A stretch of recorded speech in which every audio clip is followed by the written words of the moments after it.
everybody. So one of the things that I'm going to be doing for you this week is focusing some video lessons on really teaching you how to do yoga with a little bit at a time, so chunks at a time. And the reason that I'm going to do it this way is I want you to be able to develop this tool and explain it in a way that you can develop your own home practice and not rely on going to a class or going to a gym. I think we're all learning how to be a little bit more self-reliant right now. And then with response to just, really giving you lessons that are meaningful. So our first lesson in yoga is going to be just the very, very basics, talking about where to practice, what's safe, what's not safe, giving you some different options, and then giving you the reason behind we do what we do in yoga. So as you've probably checked out our lesson already for distance learning this week, our focus is going to be learning how to deal with stress. And it's no secret that yoga is a fantastic way to develop a response to stress. And yes, yoga is an exercise or something that you do in a physical space for an amount of time. But the principles are really meant to be taken off your mat and into a world where we have to think on our feet and we have to respond to stressful situations and circumstances that change, moment by moment. And so always keep that in mind with yoga. Whether or not you're really doing an hour class, you can do yoga for any amount of time. Don't ever get the impression that, if I'm not doing a 60 or a 75 or 90-minute yoga session, I haven't done yoga. We could sit here and do a whole session of breathing and we will have done yoga. I also want to dispel any myths about you can only do yoga if you're already flexible or if you're already in shape or if you're a certain size or any of those things. They're just simply not true. If you can breathe, you can do yoga. There are modifications for everything. There's chair yoga, there's yoga that we could completely have a sequence where we're laying down flat. So without getting off on a tangent here, there really is just, if you can breathe, you can do yoga. I think that says it really well. Okay? So right now, I'm simply sitting in a cross-legged position. It's one of the most popular. It's a comfortable way to sit. It's easy. It can be purposeful and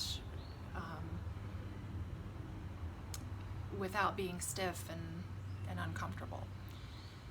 So when you think about doing yoga, it's best to have it on a hard surface, especially if you have a mat, because then it will grip that space. You don't want to be in a space where you're slipping and sliding. And that's also another reason that we most of the time do yoga barefoot, because we want to be able to build some traction and get some traction on whatever surface that we're practicing on. So if you don't have a mat, what can you do? Well, you can get a blanket. You can put down a towel. Maybe a beach towel would be probably the right size. So you don't even have to have a yoga mat per se. A really good source for some inexpensive, good yoga mats are TJ Maxx and Marshalls. I've found some really good ones there. I don't even know if they're still open. Are they still open? I don't know if they're still open, but anyway, for future reference. So I've got my mat set up behind me, and I'm going to scoot back in just a minute and show you some ways that when I sit down to practice, or when I teach someone to sit down and begin their practice, I always begin in a way where I'm not doing a full meditation, but I'm taking enough time, and I like to say at least 3 minutes, 3 to 5, where I mentally become prepared to perform yoga.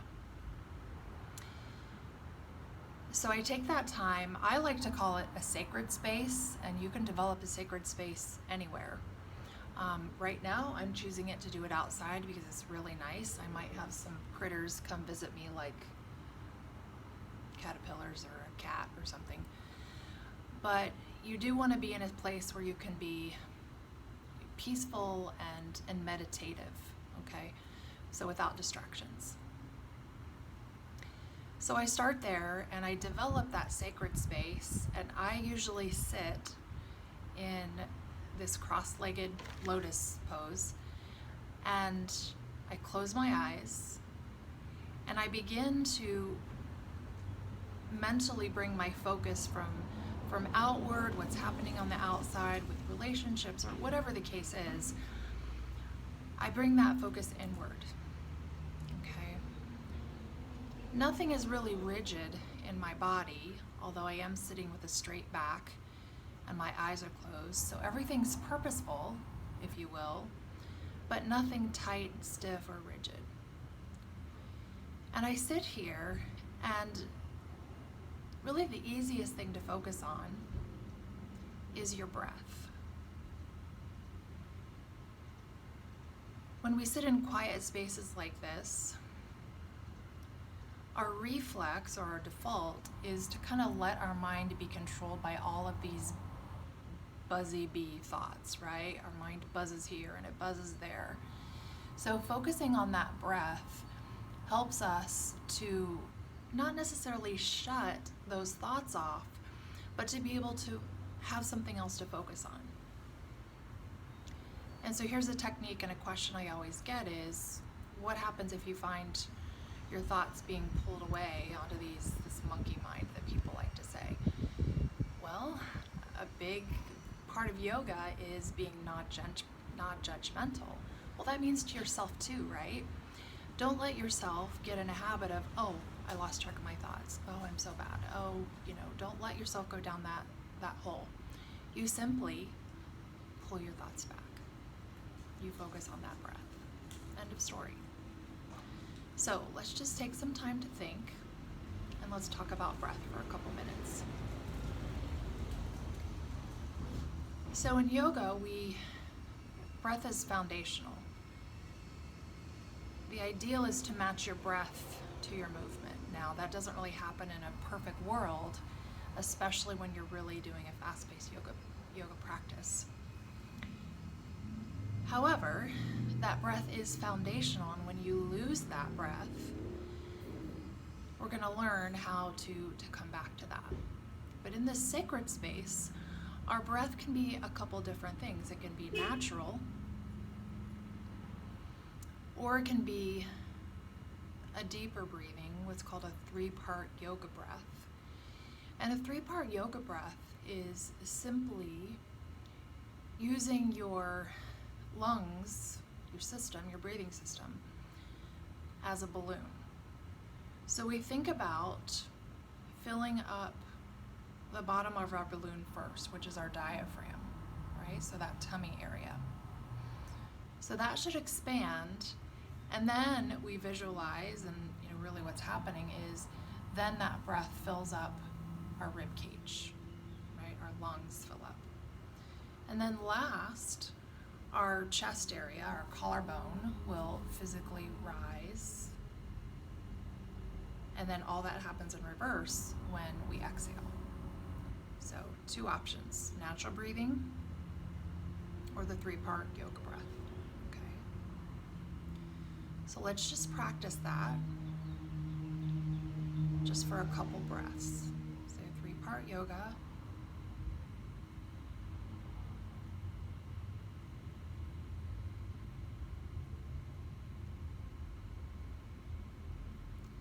One more time, visualizing that balloon filling up.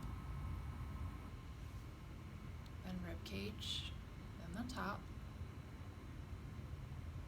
Exhaling.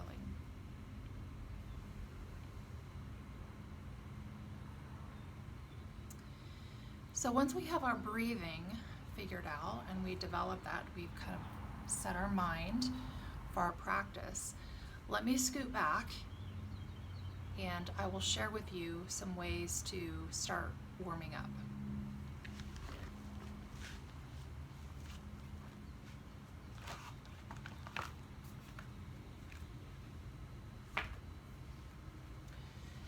So when we're on our blanket or our space, we're here, and we start to begin moving at this point, okay? So you can begin here in the seated position and start by rising your arms in the air, pairing that with your inhale, by the way, and then gaze up between those fingertips. So as you exhale, bring your arms to a T and then twist. So we're not leaning back, we're staying in that tall seated position, twisting. Our arms sweep back up to the center with that inhale, and with the exhale, we twist over to the other side. Let me pause here and explain the twisting. I really like to explain this because it's a good visual as to why yoga is so good for us and what's happening on the inside, right? So we can see the twisting on the outside. When we're twisting, we're doing two things. So obviously when we move, our internal organs, they get massaged, right? Our heart and our liver, our kidneys, all of those get gently massaged, and what that does is it just kind of wrings them out, just like a gentle sponge. You're wringing things out. So that can help detoxify our inner organs. It's also really, really good for overall circulation. And then the other part that it does, and really the beginning when we do a yoga sequence, we really start in our warm-up phase, we're warming up our spine, right? We're turning our spine in every direction that it goes, back, forward, side to side. So those are the things that we're trying to accomplish in our warm-up here. So let's do that one more time, and then I'll show you our second option. So arms sweep up on the inhale, exhale, twist to the right, inhale up, exhale, twist to the right, left. Okay, so one more option, coming back to center. So another way that it feels great, this is one of my favorite things to do, is our right arm, again on the inhale, sweeps up, feeling that stretch all along those rib cage, all along that rib cage. And then inhale, center. Do the other side. Stretch like that. And back to the center, right? Letting our arms come back down. So those are a couple options, just two, there's so many more, that we can do when we're sitting, okay? So let's take it to lying on our back. So come to lying on our back. Our knees can be bent like this. I'm just gonna lay back. Still see my head. Good. So let's think about just warming up, doing a little bit of twist in our lower body.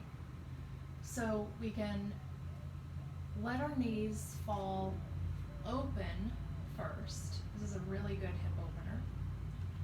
So the soles of our feet are together and our knees are just simply falling off to the side. That's one. Bring your knees back together. So our feet are about, if you look, about hip width apart. So let's let both knees fall over to the right side first. So you're just simply, everything else stays straight. Try to keep your hips on the mat, both of them, and our knees fall to the side. And back up to the center. Let them fall to the left side now. Again, from your waist up, you're still lying flat on your mat.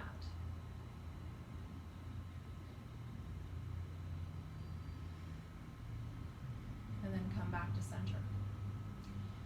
One of my other favorite things to do when I'm laying down on the mat is bring my knees into my chest wrap my arms around my shin and just hug him in as close as I can get. I think that feels great. And if you gently roll side to side, that will massage not only those lower back muscles, but those kidneys. And it feels really good. All right, let's come back up to seated. We're gonna turn around to the front and we're gonna get to our hands and knees. So this is called tabletop. And my hands are directly over my shoulders. My knees are directly under my hips. Bring your big toes to touch together behind you. Let your knees come about as wide as your mat and sink all the way back. So I like to, it may or may not happen for you, but if your forehead comes to the mat, that can feel really good. And then turn your head side to side and it will massage that area on your forehead.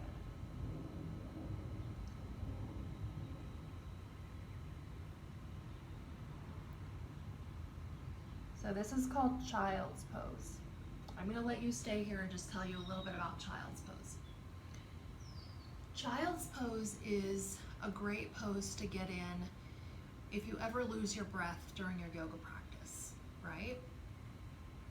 It's also a fantastic hip opener, and it's also a great pose for just de-stressing. So if you just kind of, I don't know, you feel a meltdown coming, whatever it might be, it's a great option just to get into your child's pose. Okay. So this is our third type of a warm-up. It's going to be a little bit more active, but let me show you what we're going to do. So we started in child's pose here. Let's come back up to our table. Bring our knees back into shoulder width. We're going to tuck our toes behind us. We're going to push the mat away from us, straightening our legs, coming up into down dog. So down dog, let me scoot just a bit forward here. Down dog is simply an upside down V position. Your heels, ideally in the full expression, should be on the mat, but they may or may not get there. So down dog here. So let's come back to tabletop, dropping our knees. You can sit directly back into child's pose here. Come back to tabletop on that inhale, tuck the toes. Exhale pushes you back to down dog.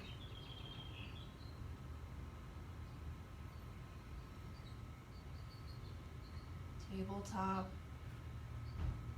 child's pose. Tabletop, down dog.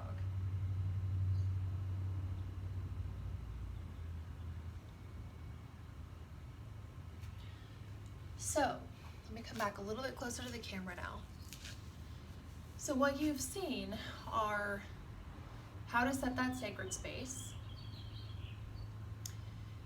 We talked about breath, the two options there, natural or the three-part.